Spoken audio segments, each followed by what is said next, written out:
Good evening and welcome all my class 8 students. So today we are here back with a beautiful poem, geography lesson by Zulfikar Ghosh. Very beautiful poem based on geography. So you will enjoy this. I hope it's very easy, but you have to understand it very nicely. So you can see that boy is standing with a globe. I love geography. Okay, now you enjoy this video. It's a jet, a plane. Where is the plane going? You can see it is rising. It is going upwards, sprang, moved up. And you can see from as it takes height, you can see the river, the land, and you can see the plant, all the plant things. Okay. What a beautiful scenery. You can see clouds, again water is there, then you see the planned roads, how the roads are planned now nicely.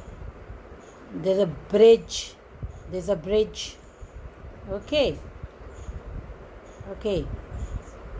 so I hope you are enjoying this.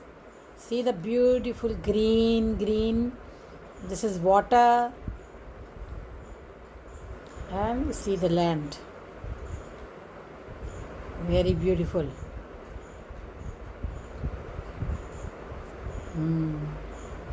See the tributaries of land, water, the river, these are the tributaries. Okay, again the land is there.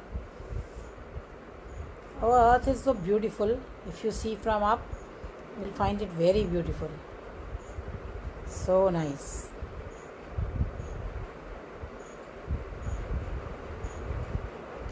I think this plane is going to China. She's talking in China, but we are not going. We are just enjoying the ride. So this is the geography lesson which we are learning from here. That how when the jet, this is the jet plane. Okay, when it goes up in the sky, what things we see?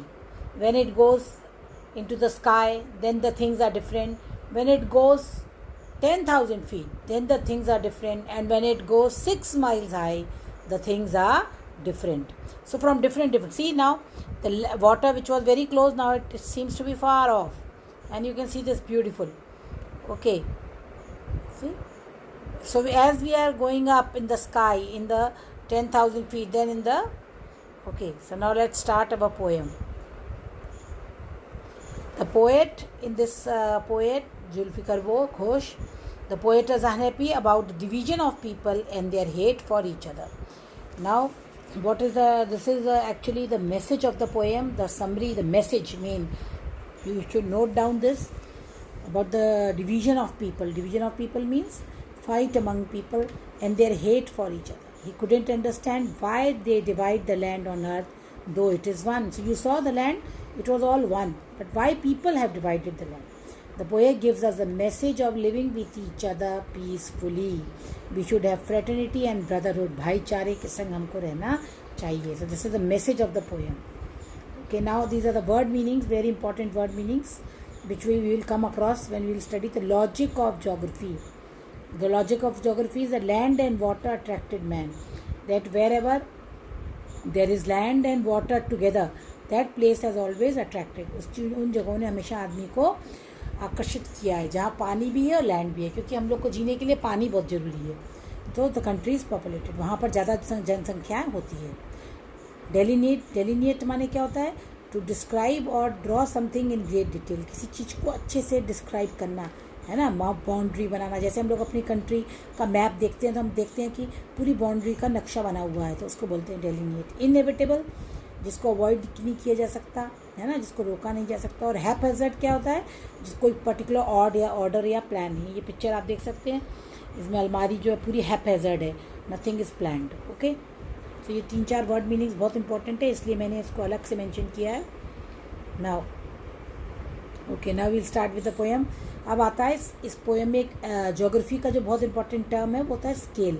आपने सीखा होगा scale पे जब हम एक relationship होता है between the distance on the map and distance in real life. यानी कि हम यहाँ पर ये स्केलिंग है कि यहाँ से यहाँ तक का डिस्टेंस इतना है, ठीक है। तो हमने यहाँ पे इसको दिखा दिया कि सपोज मान लो 1 लाख किलोमीटर है, ठीक है। तो हम 1 लाख किलोमीटर ड्रॉ तो नहीं कर सकते, तो हमने एक इतने से इतना स्केल कर लिया, इतने से इतना स्केल कर लिया और इस स्केल को कर लिया हमने, ठीक है।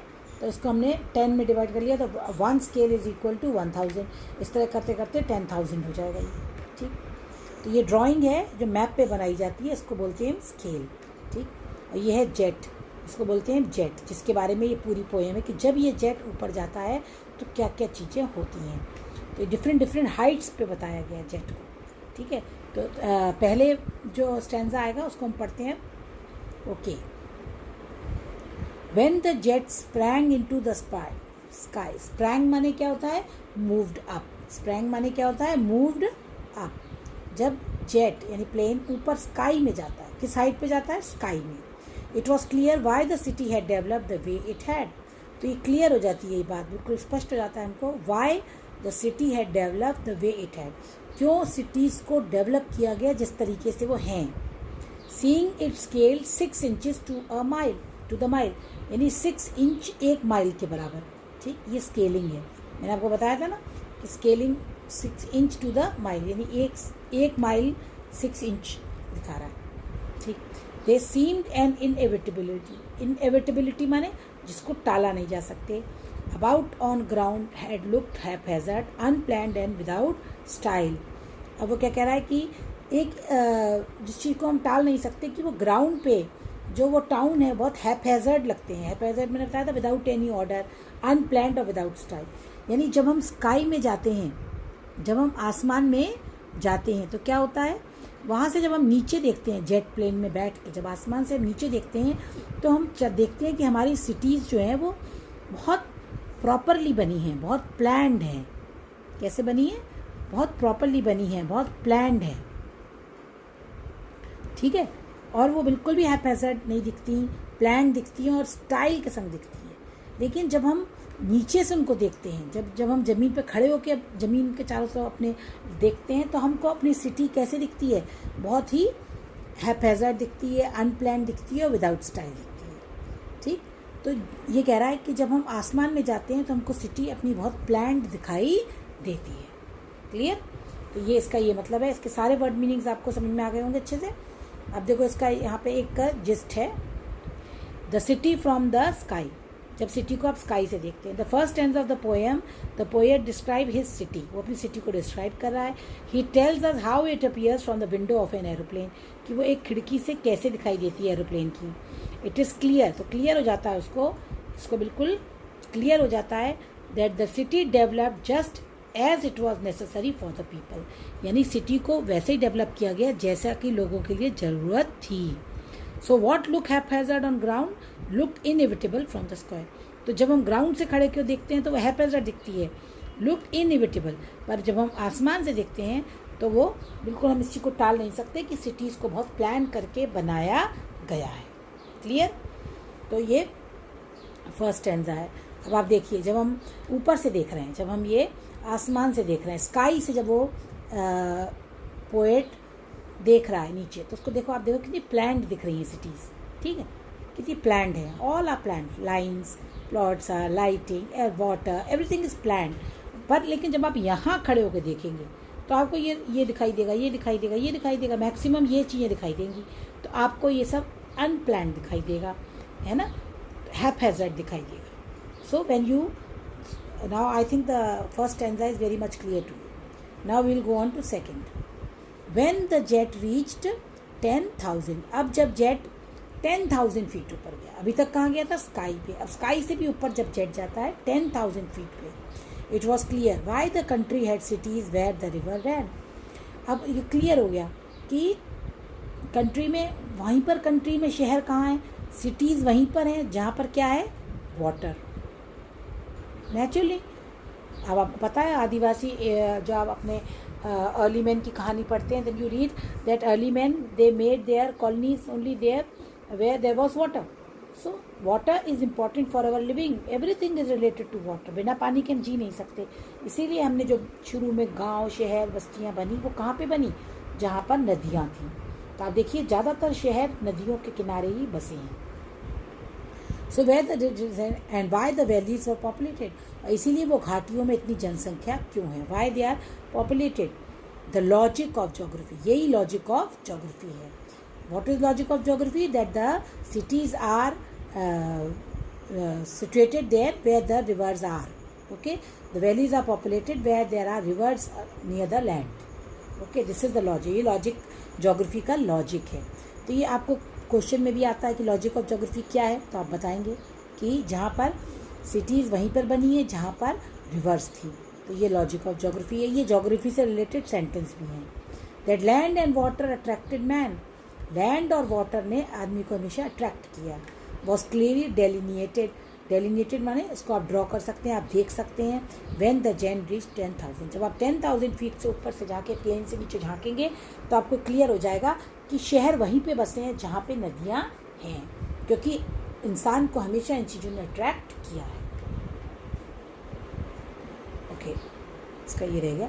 Now the plane rises to a height of 10,000 feet. The poet can see the logic of geography. He can see why the cities in the country have grown along the rivers. कि क्यों cities वहीं पर बनी हैं जहाँ पर rivers हैं. The valleys are populated. Valleys माने घाटियाँ. For the same reason, it is land and water together that attracts the people. अब ये देखिए, अब आप ये जब हम 10,000 फीट ऊपर गए तो हम नीचे देखते हैं तो हमको क्लियर हो जा रहा है. देखो जहाँ पानी है वहाँ लैंड है. पानी और लैंड, पानी और लैंड, पानी और लैंड. तो ये हमेशा अट्रैक्ट करता है इंसान को. ये चीज़ों ने हमेशा अट्रैक्ट किया और इंसान ने अपने शहर वहीं पे बसाए जहाँ पर पानी था लैंड के पास. क्लियर. ये 10,000 फीट से आपको ये नज़ारा दिखाई देता. ये देखिए कितना सुंदर है. पानी शहर, पानी शहर, यहीं यहीं बसे हुए हैं. अब लास्ट वाला stanza. When the jet rose 6 miles, अब जेट कितनी हाइट पे पहुंच गया? 6 माइल हाइट. तो वहाँ से it was clear that earth was round. अब इतनी वो हाइट पे पहुंच गया कि वहाँ से उसको पहले में उसको सिटीज़ दिखाई दे रही थी, दूसरे में उसको रिवर्स और शहर दिखाई दे रहे थे, अब तीसरे में उसको अर्थ दिखाई दे रही है. तो उसने देखा कि अर्थ वॉज राउंड, अर्थ बिल्कुल गोल है. And it has more sea than land, और ज़्यादा समुद्र हैं, लैंड कम है. But it was but is always a word which जो आइडिया चेंज करता है. But it was difficult to understand that the men on the earth found causes to hate each other, to build wall across cities and to kill. तो वो उसकी समझ में नहीं आ रहा है पोएट की कि why men has found out the reasons to hate each other. मनुष्य ने ऐसे रीजंस क्यों ढूंढ लिए जो एक दूसरे से नफरत करते हैं. उसने अपनी बाउंड्रीज क्यों बना ली. बड़े बड़े देशों में, बड़े सब देशों ने अपनी बाउंड्रीज क्यों बना ली और एक दूसरे को क्यों मार रहे हैं. उस हाइट पे पहुंच के भी, यानी 6 माइल ऊपर पहुंच के भी उनको ये बात क्लियर नहीं होती कि जब सब कुछ एक है, जब अर्थ पूरी राउंड है, सब सी लैंड सब कुछ उनको दिखाई दे रहा है, सब समझ में, लॉजिक और ज्योग्राफी समझ में आ रहा है, लेकिन ये चीज़ पोएट की समझ में कभी नहीं आती कि लोग एक दूसरे से नफरत क्यों कर रहे हैं, लोग क्यों अपनी बाउंड्रीज बना रहे हैं, लोग एक दूसरे को क्यों बेमतलब में मार रहे हैं. When the plane rises still higher 6 miles up, the earth look round. From that height it is clear that the earth has more sea than land. However, one question remains unanswered. एक question का उनको जवाब नहीं मिलता. It is difficult to understand why people hate and kill one another. लोग एक दूसरे से नफरत क्यों करते हैं. ये देखिए, जब 6 माइल्स हाई जब वो पहुँचे, 6 माइल हाई जब प्लेन पहुँचता है तो वहाँ से कुछ ऐसा नज़ारा दिखता है. देखो लैंड और समुद्र, पानी ज़्यादा है और लैंड कम है, दिखाई देता है. ओके. अब मिस्ट्री, ये रहस्य है. Thus it is easy to understand the logic of geography. आप प्रकृति का रहस्य तो समझ सकते हैं एक हाइट से. However it is difficult to understand why human hate each other. This remains a mystery. हम एक दूसरे से क्यों नफरत करते हैं इंसान, ये चीज़ उसकी समझ में नहीं आती. ये एक आज भी रहस्य है. ये देखिए हेट्रेड का साइन है. हेट बहुत सारी चीज़ों से हो सकती है. धर्म के कारण हो सकती है, अलग अलग धर्म है हमारे. All we have got different religions. Then we don't like face of each other, we don't like culture of each other, we don't like colour of each other. There are some ego problems, there are some selfish motives are there. That's why people are hating each other. ये mystery है, we are trying to solve, but there are so many reasons that we can not find the answer to it. Okay, now very important thing is the figure of speech. Okay, figure of speech दो इसमें use की गई है, imagery और alliteration. Imagery क्या होती है? Imagery माने कल्पना करना. तो जो वॉल्स वर्ड आया है ना, उसमें वो कहता है कि वॉल्स क्यों बना ली हैं, तो वो बॉर्डर्स को सिम्बलाइज करता है. बॉर्डर्स माने देश की सीमाएं, और सिटीज़ किसको सिम्बलाइज करती है? कंट्रीज़ को. तो ये इमेजरी है. दूसरा एलिट्रेशन, अनुप्रास अलंकार. इसको हिंदी में हम क्या बोलते हैं? अनुप्रास अलंकार.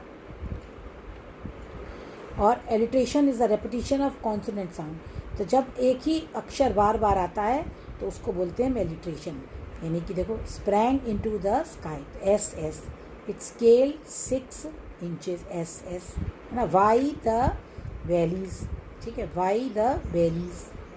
ओके, तो ये जब रिपीटिशन होता है तो इसको बोलते हैं एलिट्रेशन. तो इस पोएम में 2 फिगर्स ऑफ स्पीच है, इनको आप नोट कर लीजिएगा. ये मैंने एक थोड़ा सा बना के समझाने की कोशिश की है. जब जेट स्काई में जाता है तब हम क्या देखते हैं? जब जेट 10,000 फीट जाता है और जब जेट 6 माइल फीट जाता है. तो 3 डिस्टेंस दिखाए हैं पोएट ने. ओके,